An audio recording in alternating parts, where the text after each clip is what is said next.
uno munsi abagore bagenda gusa kuri internet nibo bitwa lestar, ngo nibo bitinye inyenyeri z'isi kuko ari abanyabyaha kurusha abandi. Imana idufasha. Uno munsi isi igeze ahantu habi, uwavutse ari umuhungu aravuga ngo ngomba kuba umukobwa, bagaca bamubaga bakamuha amabere bakamutera amahormone agaca ahinduka umugore akarongorwa yari umugabo. Bana ndiko ndababwira yuko turi mu gihe kibi, kandi muri iki gihe nyene Imana izorakara. Mu burakazi bw'Imana muzobona ibyo mutari bwabone. Isi izonyiganyiga, inzuzi zica abantu, imisozi yica abantu, kuko abantu bagararije Imana. Isi igiye kuzokwinjira mu gihe c'amagorwa, igiye kuzokwinjira mu gihe c'ingorane, hatera amapfa, ingwara zidakira kubera ivyo vyahamwe n'isi. Nico gituma hariya mu vyashe Yohana havuga ngo bantu banje nimuviwe. Amen. Muve muri Babuloni musohoke. Babuloni uno munsi, Babuloni y'ivyaha.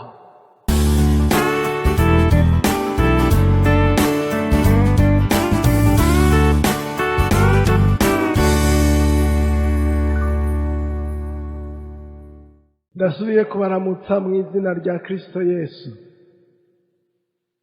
Imana ishimwe ku majambo turiko turumva, nizera yuko muyashira ku mutima. Nagomba, hariho abantu bamfashije, nagomba baze kunyishura ibibazo twavuganye. Umugwi wa mbere ugizwe n'abahungu n'abakobwa, baze bishure, ubaserukiye aze yishure asome ikibazo yongere yishure n'inyishu bishuye mu kiyago bagize. Yonyaruka.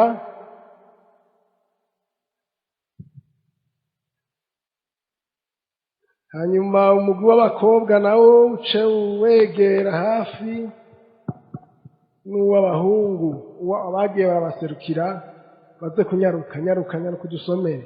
Baramukije mwese. Ikibazo ca mbere cavugwa kiti, abakobwa mubagiriza iki babagerageresha? Maze gusoma iki kibazo naciye niyumvira yuko abo bagiriza abakobwa ko boba ari abahungu. Ikintu ca mbere twabonye ko abahungu bagiriza abakobwa babagerageresha inyambaro. Nukuvuga ukuntu abakobwa bambara, nukuvuga inyambaro mbi. Umukobwa ashobora kwambara impuzu imubana canke imufata. Iyo mpuzu igaca yerekana ingene aremwe, nukuvuga ingene angana, nukuvuga forme yataye yiwe. Iyo mpuzu ishobora guca yerekana uduhuzu tumwe tumwe tutategerezwa kubonekera abantu.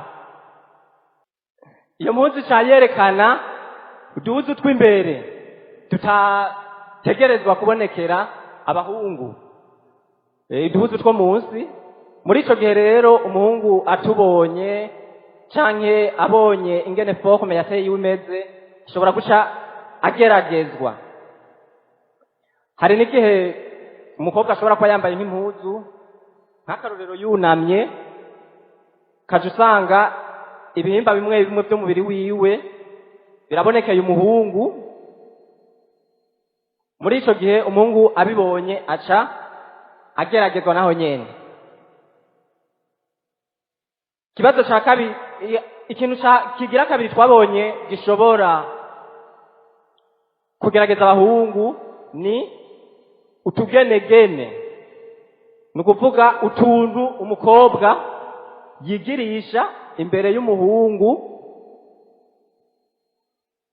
Ni nk'akarorero shobora kwibongeka imbere y'umuhungu, shobora guhengeka ingohe, kwireremburisha amaso. Ibyo iyo abigize ari imbere y'umuhungu, twamenye ko naho nyene umuhungu ashobora guca ageragezwa. Barangije sigura ico, twabonye kandi yuko ivyo umukobwa ashobora kubigira nko mu gihe aba yarashimye umuhungu. Rero kubera mu migenzo yacu y'ikirundi umukobwa adashobora kuresha, canke kubera umukobwa adashobora kubwira umuhungu ko amukunda, muri ico gihe arashobora kwerekana amajeste nk'ayo, utugenegene nk'utwo, afise intumbero yo gushitura canke kwatira umuhungu. Muri ico gihe rero, mu gihe umuhungu atabereye magabo, naho nyene arashobora kugeragezwa. Ikintu ca gatatu nyarukije gishobora kugerageza abahungu ni mu gihe umukobwa agendeye cane umuhungu ata mpamvu iboneka itumye agenda kumugendera, kandi akamugendera yisubiriza cane. Ni ukuvuga nk'umukobwa ashobora kugenda gutemberera umuhungu, ugasanga kuri uwo muhungu nta rubanza ruriho, ntambo iboneka atumye agenda kumuraba. Muri ico gihe umuhungu naho nyene arashobora kugeragezwa. Ikigira kane ndanyarutsa gituma umuhungu ageragezwa ni ukuntu umukobwa yifata imbere y'umuhungu. Ni mu gihe ashobora nko guca imbere y'umuhungu agaca agatambuka intambuko atarasanganywe. Muri ico gihe naho nyene umuhungu arashobora kugeragezwa, canke ugasanga yisize ibintu bishobora guhindura ishusho yiwe canke umushatsi wiwe. Muri ico gihe naho nyene umuhungu abibonye arashobora kugeragezwa. Norangiza iki kibazo mvuga yuko hariho ibihimba bimwe bimwe Imana yaduhaye bidushoboza kugiranira imigenderanire n'ibidukikije. Nkaca mvuga yuko kandi mu gihimba kimwe umuhungu ashobora kugeragezwa cane, Satani ashobora gucako kugira agerageze cane, kikaze ku bahungu ni amaso. Ni ukuvuga umuhungu arageragezwa cane biciye ku vyo yabonye gusumba kumbure abakobwa. Hama tugende ku kibazo kigira kabiri, cavuga giti umuhungu yocagura ryari? Ni ryari umuhungu yocagura? Twabonye ko umuhungu yoshobora gucagura mu gihe afise imyaka irekuriwe n'amategeko. Ni ukuvuga mu gihe ageze. Twabonye ko yoshobora gucagura, tutaza kuvyigira hamwe, ngira ngo baraza kudukosora, kuva ku myaka 21 kuduga. Ku muhungu imyaka irekuriwe n'amategeko, ngira baraza kudukosora sinzi.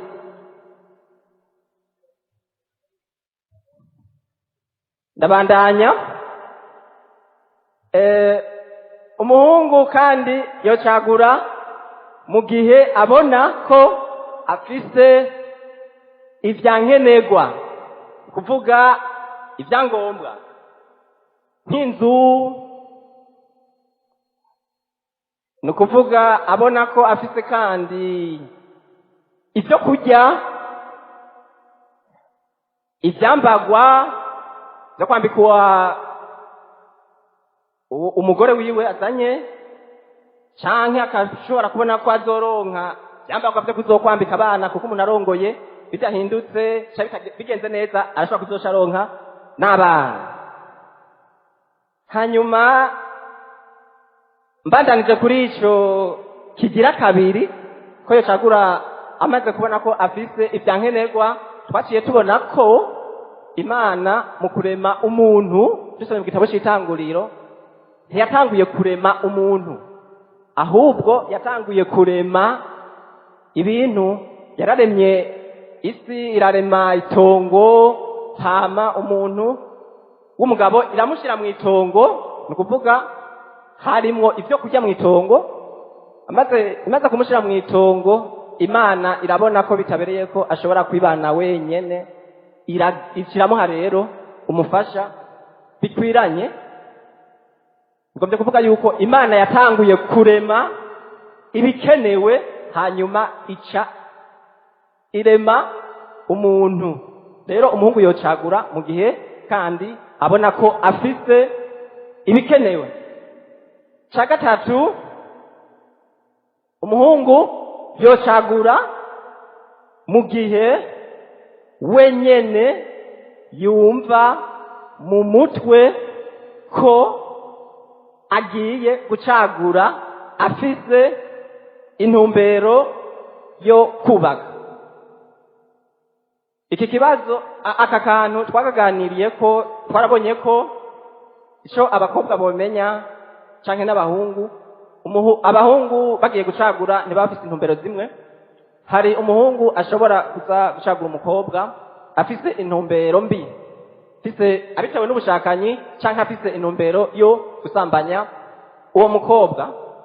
Umuhungu arashobora gucagura abitewe n'igihari kuvuga abagenzi biwe.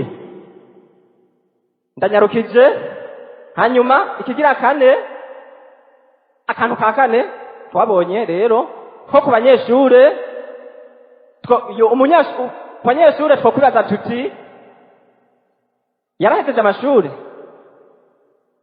arafise ivyankenerwa arafise ico akora kimuha amahera. Ndabandanya n'ikibazo ca kane.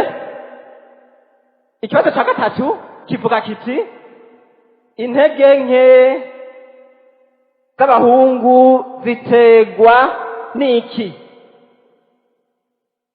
Twabonye ibintu bitanu bitera intege nke ku bahungu. Ikintu ca mbere twabonye gitera intege nke abahungu ni ubushakanyi. Ndagisigura. Mu gihe umuhungu yaravye abakobwa bambaye nabi, mu gihe umuhungu yaravye amavideo amatelefone arimwo ibiterasoni, mu gihe umuhungu yaravye amafoto y'ibiterasoni, muri ico gihe ivyo birashobora kumukwegera ubushakanyi. Mwibuke ko nababwiye ko mu kintu Satani ashobora gucako kugira ngo afate cyane umuhungu arashobora guca ku maso. Akagira kabiri ni urunganwe rw'abagenzi babi. Nakivuze mu gihe umuhungu afise abagenzi babi, uko abo bagenzi bameze birashoboka cyane ko nawe aca amera uko nyene. Ijambo ry'Imana rirabivuga riti ngo ntimukifatanye n'abatizera. Ikigira kane ni ibiyago bibi. Mu gihe umuhungu yemeye akaganira ibintu bibi canke bakaganira n'abandi ibintu bibi, twamaze kubyumva kumarigara, muri ico gihe naho nyene arashobora kugira intege nke. No bibutsa ko ibyo bintu bibi bashobora kuyaga biba ari bya bindi baba babonye mu matelefone canke baba babonye mu mavideo n'ibindi. Wagomba kubera umwanya yogeza ngaho hari ibibazo nyamukuru yishuye, hanyuma umukobwa nawe aze. Hariho umugwi w'abakobwa nawe nyene inyaruka twishure kugira ngo dushobore kuja imbere. Umukobwa nawe muri wa mugwi wanyu anyaruke, mutekereze mwumvirize ariko araza. Hama ndabaye mwakeye. Hama twarabazizwe ibibazo bitari bikeya muri ibyo byose rero ikibazo cya mbere kivuga uku: umukobwa yocagurwa ryari? inyishu y'ico kibazo twarakirabiye hamwe, kuko hano dukoranye turi abigeme biga n'abandi batiga. Dufatiye ku bigeme biga, twaraje yuko umwigeme yokwihangana agacagurwa mu gihe ahejeje amashure. Akandi kagira kabiri, kuwutiga nawe nyene yokwihangana, kandi murazi yuko tuzwe n'ijambo ryo kwihangana. Akihangana akarorera igihe ciwe kigeze, akabona kuza kubaka. Ikibazo kikira kabiri kivuga uku: umubiri wawe wawukingira gute? inyishu: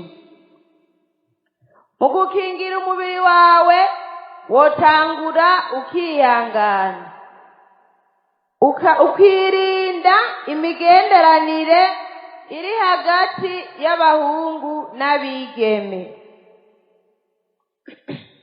Ikibazo kigira gatatu: abahungu bakunda kudutegesha iki? Sigura.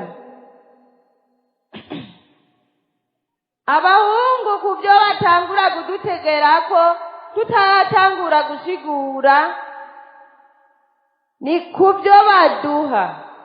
Insiguro yabyo namwe murayizi. Iyo umuhungu yaguhaye ikintu hanyuma mu nyuma ukamuhinduka, arashobora kuguha nk'itelefone canke amavuta canke agashobora no kugurira impuzu. Namwebwe murabizi n'utugenegene twinshi, kuko mwayumvise ko bavuze umwanya ko ari muto. Tugiye gusigura, murabona yuko umwigeme n'umuhungu barashobora kuvugana ibintu bitari bikeya. Arashobora kuvuga yuko aguha nk'itelefone canke akakugurira impuzu. Wibaza nawe, hama nanje nibaze, iyo yakuguriye nk'izo mpuzu, murumva kugura izo mpuzu avana ku maguru ahagushikana ku mutwe. Wibaza rero yuko ibyo bintu abikuguriye hanyuma mu nyuma ukamuhinduka, nibaza yuko nawe atobirekuko.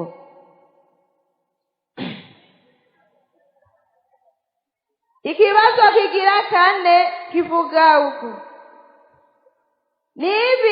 ni biki mwokwihanikiriza abahungu? Sigura. Mu byo twakwihanikiriza abahungu tutarasigura, twobihanikiriza icya mbere na mbere kuza kudutsagura tutaraheza amashure. Mwumvirize. Tekereza. Icya kabiri naco, nibaza yuko umwigeme yokwirinda, ko murazi n'ijambo ry'Imana ko ritubuza umwigeme akirinda ko yotagurwa akiri ku ntebe y'ishure, kandi na kare n'imyaka yo kuza kubaka ntibirashi. Hama insiguro yabyo, kuko badutaguye tutaraheza amashure bica bidutesha intumbero. harimwo abo muririmbana canke abo mw'ishengero. Ego. Hama akarongo kagira kabiri, bivamwo inda z'ishushu. Hama akarongo kagira gatatu ariko kanyuma, mbega kugira ngo ndashikaho gutwaza inda nta bindi biba vyabaye. Ego. Ni nk'ibiki? Murabona iyo umwigeme agendanye n'umwana w'umuhungu, mwarumvise yuko batubwiye imibiri ibiri idasangiye yuko biba ingorane. hama rero iyo ugendanye n'umwana w'umuhungu nawe uri umwana w'umwigeme kuko ntawuzi iyo amamujyana kandi niyo akubwira amajambo akubwira amajambo menshi niko bitera nawe umererwa nabi.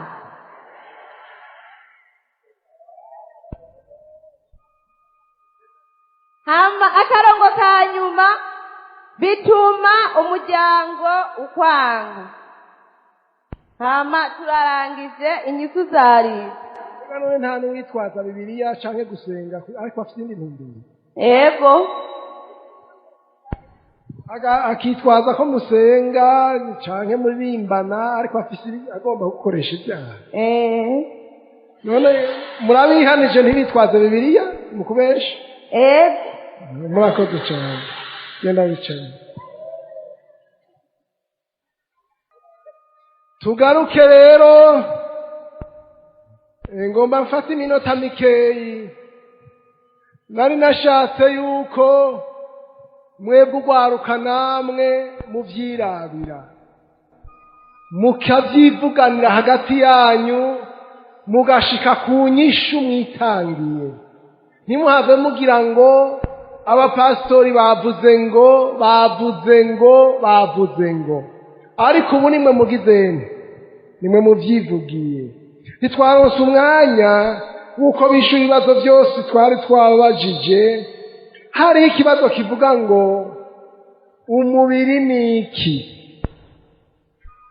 nagomba ndabishyurire kubera umwanya. umubiri Bibiliya ivuga ko ari iki? Bibiliya ivuga ko umubiri ari ivu, ari vyondo, siko? umubiri ugizwe n'ivu, ntugizwe n'ifeza canke izahabu.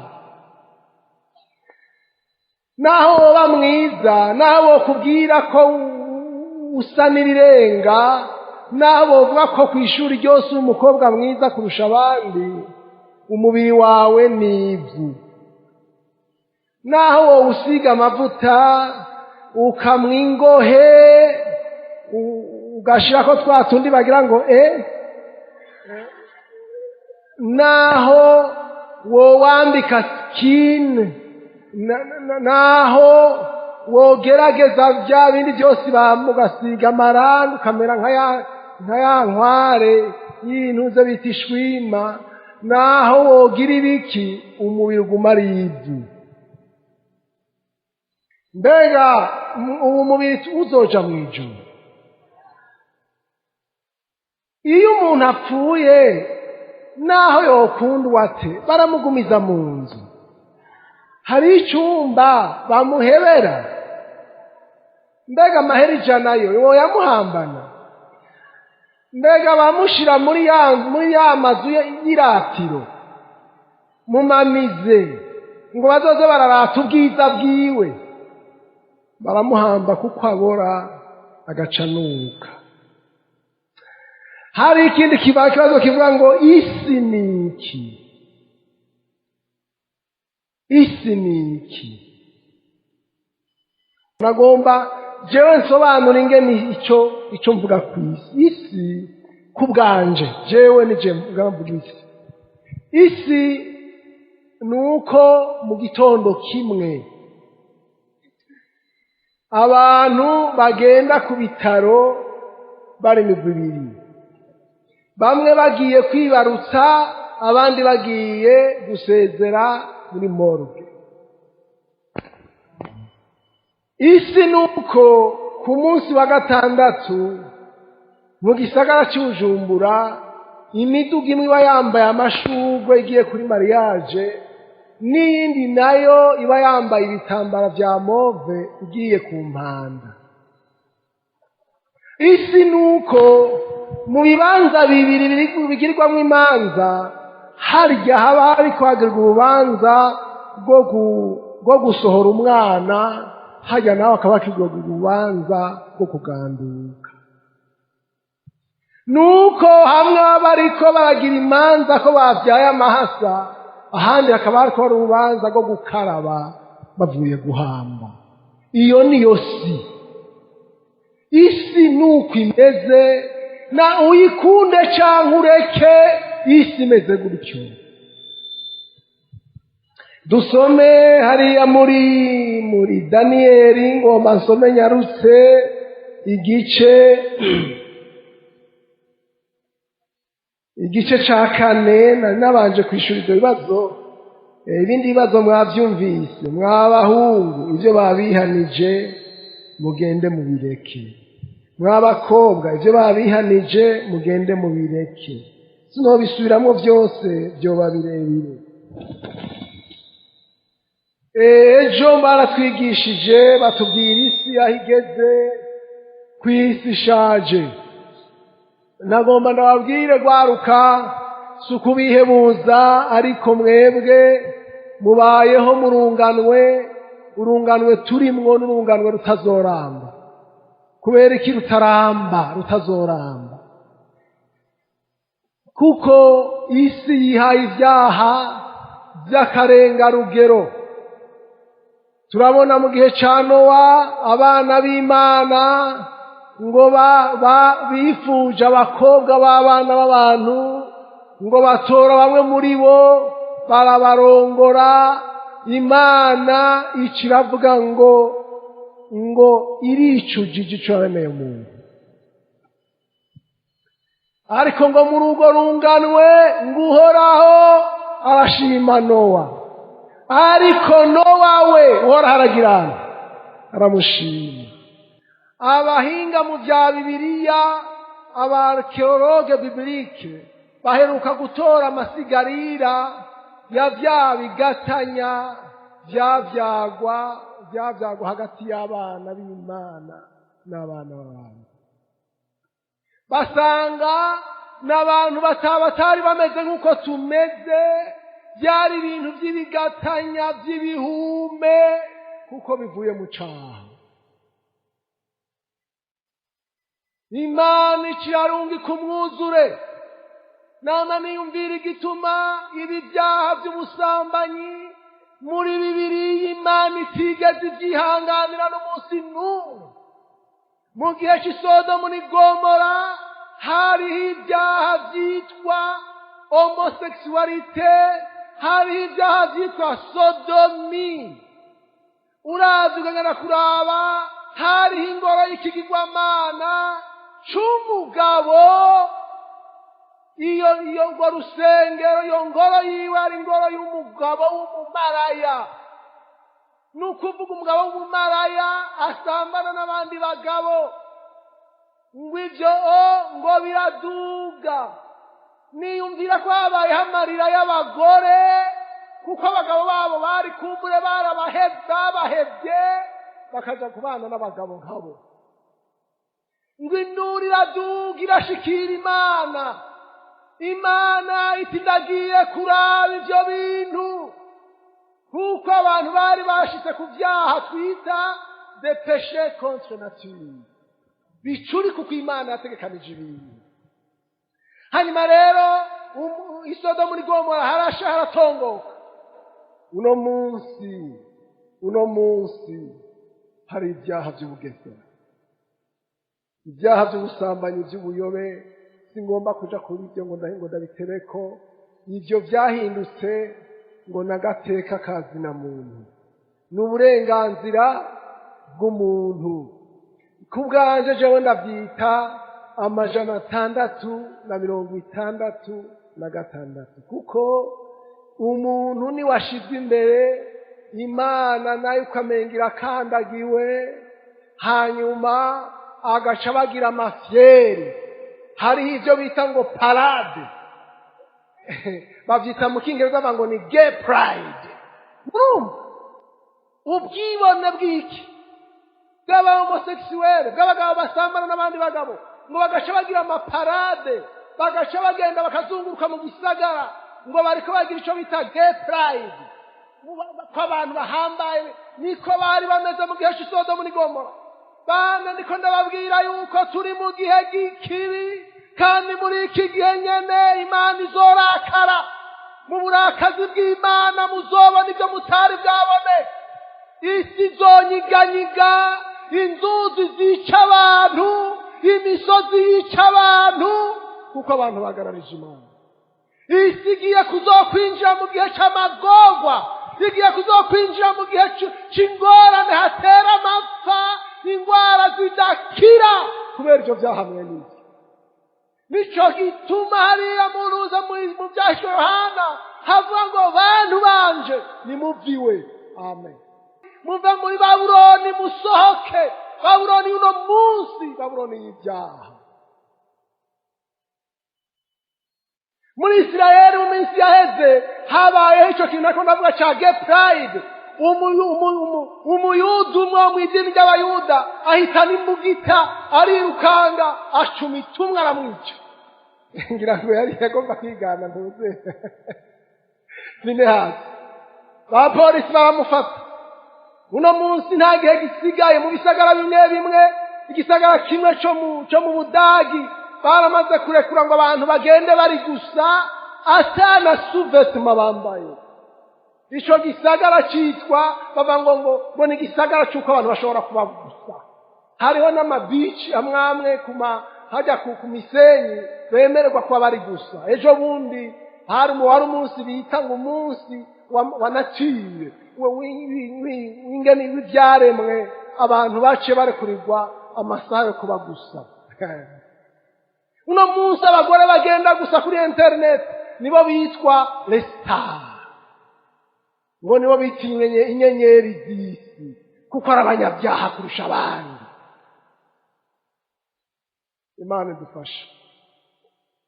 Uno munsi isi igeze ahantu habi, uwavutse ari umuhungu aravuga ngo ngomba kuba umukobwa, bagaca bamubaga, bakamuha amabere, bakamutera amahormone, agaca ahinduka umugore, akarongorwa yari umugabo.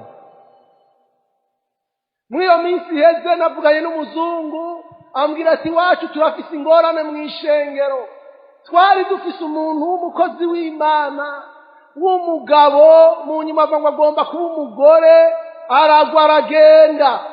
Haheze iminsi baza babona aje ari umugore, yambaye twa turaso tureture, azanana n'umugabo wiwe. Aca araza arashika, na jewe nagomba gusubira mw'ishengero. Asubira mw'ishengero yitwa nde? Ko yitwa Marita, ubu yitwa nde? Imana igomba izoze kuraba induru zivugwa mw'isi, ariko zihuye n'ivyo, ko zihuye n'ibikorerwa ngaha muri iyi. Hari abitwa ba transsexuel, akaba umukobwa, akaba umugabo, ashobora gukora l'acte sexuel nk'umukobwa cyangwa akora l'acte sexuel nk'umuhungu. Ibihume, isi iriko iravyara ibihume, ibintu by'ibihume bitaramwe n'Imana. Isi iriko iravyara ibihume, bantu banje nimuviwe. Amen. Bamwisi rwaruka mu rusohoke. Yesu nashimwe. Mfise ijambo rivuga ngo mwihane. Daniyeli 4 umurongo wa 27.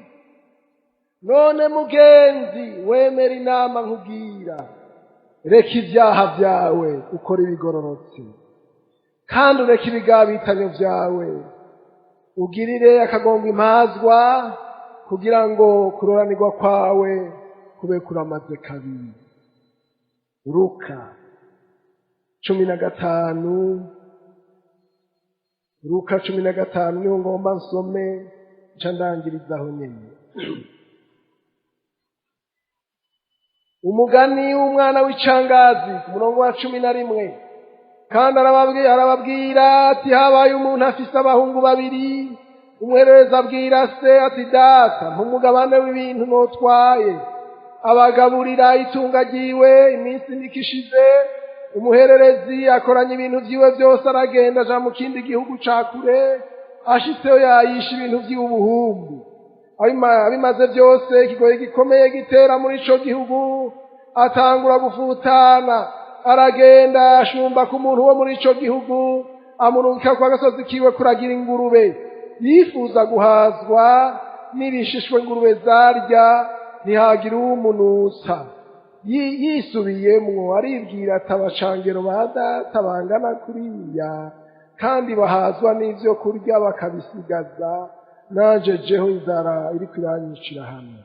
Mve hano nje kwa data mubwire ni data nacumuye kuyo mwijuru no mu maso yawe, singikwiye kwitwa umwana wawe, tumungire umucangero wawe. Ava hasi aja kwa se, samubonye akiri kure amutera akagongwe, arirukanga amugwa mw'izosi aramugumbira.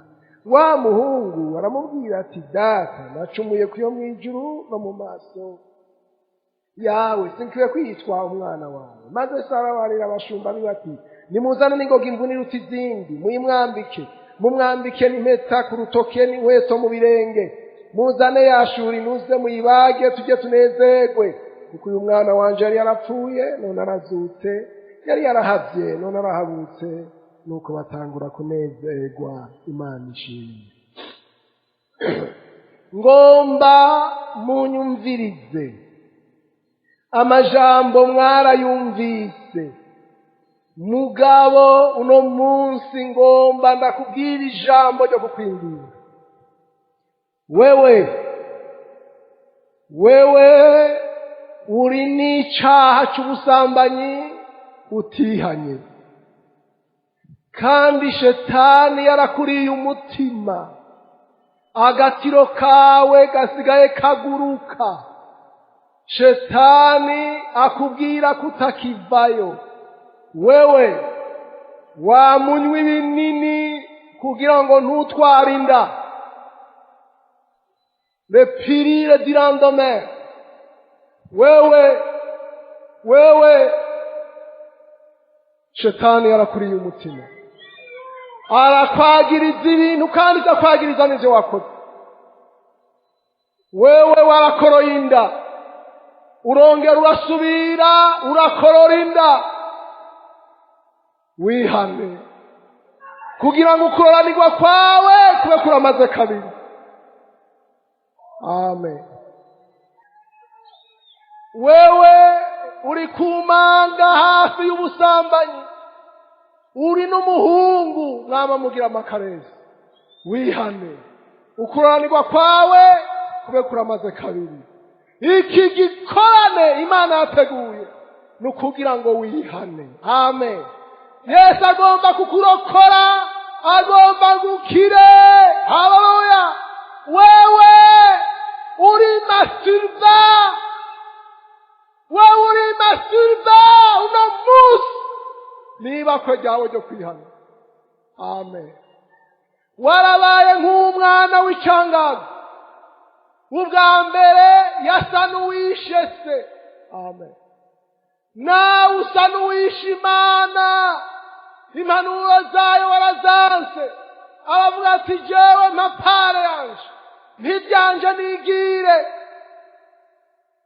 Hari uwuraga akiriho yaramwishe. Araheza rero mu migenzo y'Abayuda yari umuhungu agira kabiri, yatwara ica gatatu ciwe aratwara, kuko ica kabiri catwara imfura. Aragenda uku kuragira ingurube.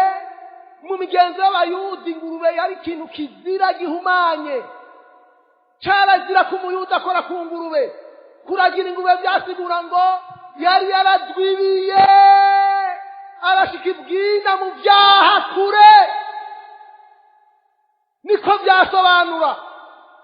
Hanyuma rero arahava aragogwa, arasubira arisubiramwo. Amen. Ni bangahe bagomba kwisubiramo? Yesu abahezagire. Ndakwinginza wihane.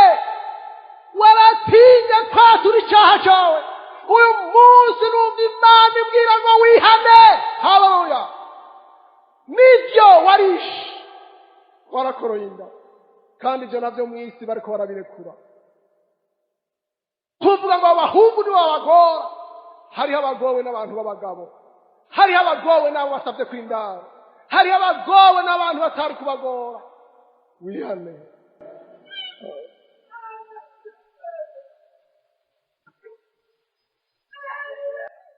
aya masandiko ndavuga nibaza ko muri Amerika abana bakorowe inda bariko barashika miliyoni 100, i Buraya n'amamiliyoni, muri iyi Afurika yacu n'ibihumbi by'amajana y'ibihumbi.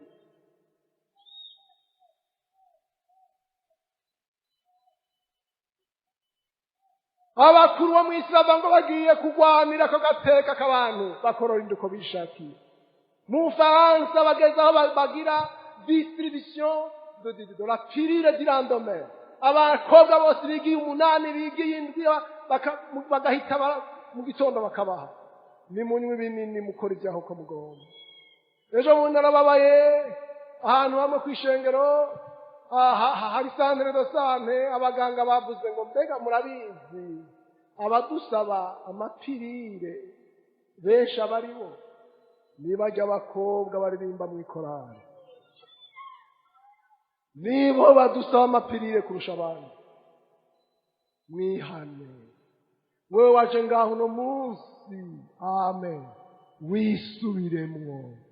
Urafise ibikomere mu mutima, warakomeretse mu mutima,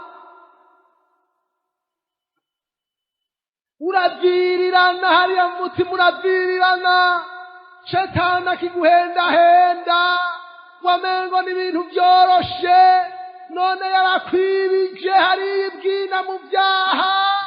Uno munsi Yesu yateguye iki gikorane ngo wihane, amen, kugira ngo ushobore kuroranirwa. Wihane.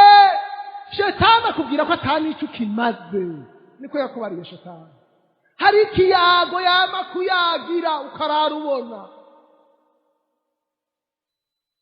ukarara urizungurusha mu gitanda usuhuza umutima. Ariko Yesu, haleluya, ni kubwawe iki gikorane cyateguwe, ni kubwawe iki gikorane cyateguwe. Kandi ntiwiyumvire ngo abantu bose barakoroye inda, niwe wakoroye inda wenyine. Ntiwiyumvire ngo abantu bose barasambana, ni wewe gusa usambana. Ntiwiyumvire ngo bose bariko baranywa ibinini zo kudatwara inda, ni wewe gusa unywa ibinini zo kudatwara inda. Wihane. Haleluya. Uno munsi Yesu ariko avugana nawe. Wihane. Wihane. Wihane. Wihane. Wihane.